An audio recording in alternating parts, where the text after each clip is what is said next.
pa lang. Cryptomaniac pa lang. Joke lang. Hindi po ako yun. Ngayon pa lang ako nagkaka-interest eh. Nag-aano kayo? Yun yung contents niya pala.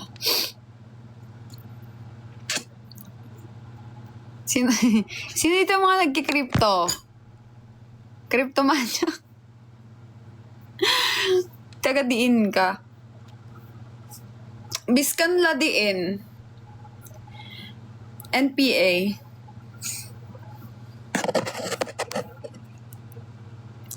Pwede ba kita maging sangkay, idol?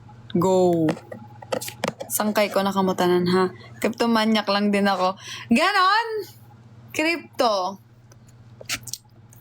Tignan ko nga yung mga content mo.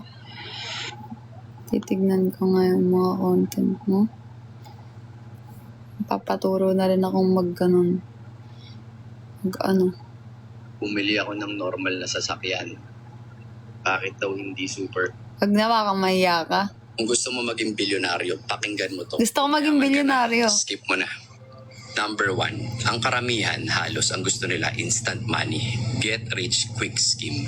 Yung mga billionaires na nagbibuild yan ng assets, ng system na kumikita long term.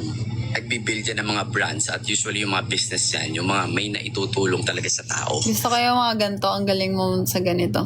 Gusto ko kasing maging billionaire. And number 2, no, itong mga billionaire na to, they control their emotions. Ibig sabihin guys, no, under pressure, mga kalmado lang yan, pinag-iisipan ng maigi, ano yung possible na solusyon sa mga problems nila, no. Gusto nila na na-challenge sila. Yung karamihan kasi ang nangyayari sa kanila is more on emotion, nagpapanik agad, puro negative ang mga nakikita. Sorry. Kaya pansin nyo, yung mga nagko-comment na mga negative dyan, tingnan nyo yung mga buhay nila guys. Kakaiba. Sorry na. Ikaw ba nagagalit? Tandaan nyo guys, yung mga emotional decisions ninyo, minsan, they destroy money. And pinaka-importante, number 3, they are obsessed guys with growth. Ibig sabihin, mahilig sila magbasa, mag-learn ng new things, manood ng mga videos, courses. Hindi yan nag-waste ng time, masyado nag-scroll dyan. Daily nag-i-improve yan, nag-a-adapt sa mga technology, yung mga bagong systems ngayon na nagdo-dominate no, ng present at saka ng future. So lagi nyo tatandaan guys na ang poor mindset, iniisip lang nila kung ano yung kikitain ko ngayon. Pero kapag billionaire mindset ka, iniisip mo yung talagang mga mag-earn forever, long term. Yun lang muna tayo ngayon. God bless. Hey. So ano yung mga mag-earn forever? Magpapa-billionaire, millionaire at billionaire sa atin. Guys, anong dream nyo? Sagutin nyo yung tanong ko. Malay nyo marinig kayo ni Mutya. Nabasa ko kasi yung Mutya. Malay nyo marinig kayo ni Santa.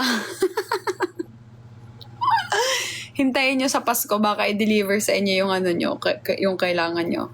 Ma-meet ka. Ah! Ayan, kaya ko yan ibigay sa'yo. Madre. Anong madre?